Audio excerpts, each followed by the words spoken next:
Your constituency is one of the areas that's been identified for wanting this special help in Blackpool South. Who doesn't want more money? But the Times have ran the data. It seems that this money has been pumped into areas where you're being hammered by reform. Is this gerrymandering? Absolutely not. This has been delivered into the most deprived areas across the country. Blackpool has been consistently the most deprived. It was in 2019, it was again in 2025. This has been done by ICON with their mission-critical neighbourhoods. Yes, there is some overlap where we know with some electoral issues, but this is clearly looking at the data, looking at the deprivation and where money is needed most, and Blackpool is top of that list. Now, the thing about this, Morgan McSweeney, he's been here, we've had chats with him. His big thing is people need to see that areas are improving. They need to be able to touch it, see it with their own eyes before they believe that governments are making any difference. Otherwise, it's just all Westminster waffle. Nobody believes it. But here's the point. Is it fair to use taxpayers' money to pump Labour areas full of improvement, which is clearly, it seems to be favouring your vote? Well, if you look at the most deprived communities, the number one is actually in Nigel Farage's constituency. So if it was pumping in just Labour areas, Nigel won't be number one on the deprivation list in his but you've got no chance of winning there. That's the point. But for us, this is about supporting all communities that are most deprived, that have been forgotten about for decades. We know, money went into cities, it didn't go into towns under the last Labour government as much as it should have. We know the decline under the Conservatives. You only have to see that across Blackpool. We now need to rebalance the scales and put money into those areas that desperately need it, because these people have been struggling for far too long. Lee Anderson, it must be a sheer coincidence that 23 of these 25 areas, again, all this taxpayers' dosh, happen to be areas where the Labour Party is getting battered by reform. Yeah, I mean, I've been to Blackpool a few times. I used to be a regular visitor to Blackpool, marching back in the day. What goes on tour, Lee, please? Well, stays on Facebook, yeah, but it does need money spending on it, Blackpool. But it is not the whole solution to what's going on in Blackpool. We see a place that's full of HMOs now, lots of homeless people there, lots of migrants from I think it was a Roma community is quite prevalent in your neck of the woods. Is that correct, Chris? Yeah, we've got it. And to be quite frank, some of the streets I walked down was absolutely disgusting. But what really does regenerate an area is business, is good local businesses setting up shop on the high street. And with this current government in place, there is no incentive for businesses, for cafes, for restaurants, for pubs to set up shop. And that's how you rejuvenate a complete new area, is by getting businesses in, spending some money, filling the empty shops up and getting people into the towns. But this is, just to come in there, this is exactly what this Plan in Place funding's already starting to do in Blackpool with the 1.5 million we got this year, is supporting those high streets, buying up those empty shops, giving them out to young entrepreneurs in Blackpool. It doesn't cut business rates, Chris, does it? This is the big sticking point. You've just said about doing the high street. This is buying up. Businesses will set up shop if you reduce their business rates. As simple as that. Having a shiny new shop front does encourage businesses to come in. The majority of businesses that you see in Blackpool and our tourism are small shops that already have business rate relief. How many barber shops you got? I don't know. I have my one barbers in the town centre. I don't count. Do you know how many barber shops are in your batch? Yeah, I do, yeah. Well, there's 7 on one high street. In my town, on the next street, there's another 8. There's 3 in Huthwaite, where I'm from. So on every high street, we've got loads. Your passwords are your passwords, only for your eyes. But how safe is your phone or laptop or tablet? Well, watch this.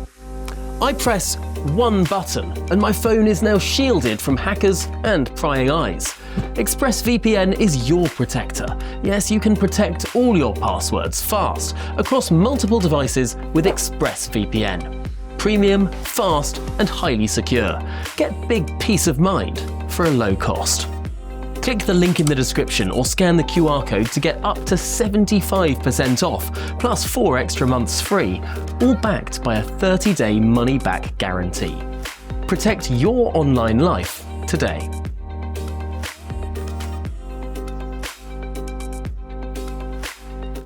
And the point about this, gentlemen, is that levelling up money has been used before. Let's face it, Ashfield, your constituency, you got pumped a load of money by your old We had Boris the most Johnson. amount of any constituency in the country when Boris Johnson was dishing out the money.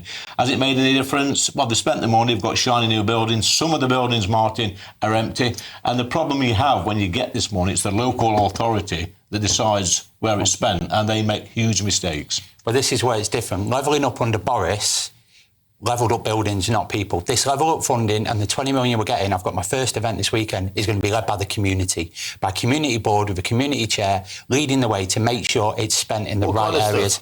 So you can look at public engagement, we can look at supporting low-income families with food, we can do community events, getting kids off the street, putting money into boxing gyms, into sport events, looking at all the issues we have on these deprived areas, but it's going to be led by the community, and that's what this is so important about. A lot of people, Chris, a lot of people listen to this will say, here we go again, it's youth clubs, it's ping pong centres, it's the same old tired things.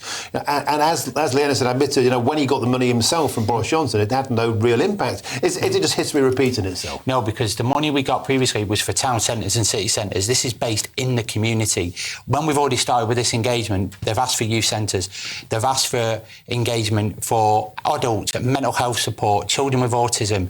These are the things, new play parks, better green space. This is what the communities are asking for, and this is what this money will be delivered. But that doesn't bring investment into the area, Chris. But this Pride in Place is about improving where people live. They pay their way, they pay their taxes, they pay their council tax, they deserve a good place to live, and they've been neglected for far too long. Yeah, but if you look at Blackpool South, where you represent, Chris, and other areas like Blackpool South, look around the country, the Midlands, the North West, North East, they've all got a couple of things in common. They've all been run down, they've got high deprivation, they've got high unemployment, high crime rates, and they've always had a Labour MP, and they've always had a Labour council, and most of them now have got Labour mayors. It's as simple as that. So I think the blame lies at Labour's door. Lads, let's get back to PMQs earlier on today. Lee Anderson, back on that point about business rate relief for pubs. We had a huge conversation about it yesterday. Chris Webb. Let's look at your question now to the Deputy Prime Minister today, David Lammy. Unlike the Prime Minister of our country, I've never been thrown out or barred from a pub, and after yesterday's disastrous announcement to save our pubs, there's no wonder he's cleared off to China. But I've got one question for the Deputy Prime Minister. Will he come with me to Ashfield to visit some pubs and speak to some landlords and explain to them why over 500 pubs have closed since this Labour government came into power, and why another 500 pubs will close in the next year? Come on, be a man. Deputy Prime Minister. Well, Mr. Speaker, I think I once campaigned with the honourable gentleman who was a member of the Labour Party. And it's been said of him that when he left, he enhanced the IQ of the Labour Party and the IQ of the party that he went to. I wonder what job the honourable member is pitching for on Reform's shadow cabinet. They've got Nadeem Zahawi to advise on tax, the member for Newark to open up the borders. Now they need Liz Truss to crash the economy. Lee. So he never really answered my question, Martin. It's funny, we mentioned my IQ. I'm fair game, I'm a politician, I don't mind that. He didn't mention his time on Mastermind. I don't think he got every single question wrong. But more insulting to the British public and British businesses, he never actually answered my question.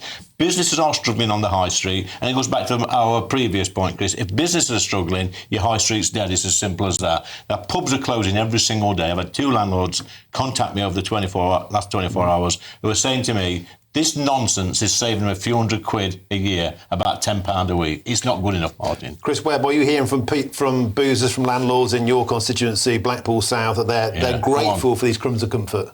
Well, these aren't crumbs, I have to say. These are exactly what pubs need. They need our support. But I know from Blackpool, we've had 7,000 pubs and bars shut across the country under the last government. When Lee was actually, I think you were Tory then, were you Labour? You've got to keep up with you. Can you name one pub, though, Chris, that's happy with this? What? In with Blackpool? the pubs? I've, to be honest, I've not spoken to any pub since he's been announced. I've not been back in Blackpool. But I've never been chucked out of a pub. I think you have. I've never been, I was welcomed over Christmas, welcome in the summer. Pubs understand the work we're doing and advocating for them. They understand it all right. They understand the work you're doing, yeah. They've been welcoming me in with open arms, and I'm in one this weekend. Oh, you come back on this programme next week then and name me a couple of pubs in Blackpool that are happy with what David Lammy had to say. Right, let's have it. There's a challenge, Martin. We'll have it live on GB News, that's happy. We'll have it over a pint and all. OK, then. Let's talk about that small matter, Lee Anderson. You made a rather bold claim earlier on that you'd never been chucked out of a pub. Because, of course, you intimated the fact that there are now 1,500 pubs that have barred Labour MPs. In fact, the Prime Minister and the Chancellor, Rachel Reeves. Unfortunately, there's always a video. There's always a tweet. Well, listen, you have been chucked out of pubs. I will come back to Lee this, Anderson. Let's show the video first. Our friends at Guido Fawkes. I think you've been called bang to rights here, Lee Anderson. I'm here with Lee Anderson, who I've just had to evict from this pub for a joke he made. I can't repeat it to you now, but it was dirty. Now, Lee, how many pubs have you been evicted from in your time? Well, to be honest with you, I've been thrown out of better places than this in my time. I've been thrown out of quite a few back in the 80s and 90s. Now, Lee Anderson, I don't want to know what the joke was that you got kicked out for. I have no recollection of that video whatsoever, and I think it's been spliced together by somebody at the BBC. That's it's always the BBC. But you do admit you have been chucked out of pubs. Well, language matters, Martin, and I would like to think of it as being escorted out of premises. I'm sure the Speaker's looking forward to your apology soon. Well, I might just do that, Chris. Yeah.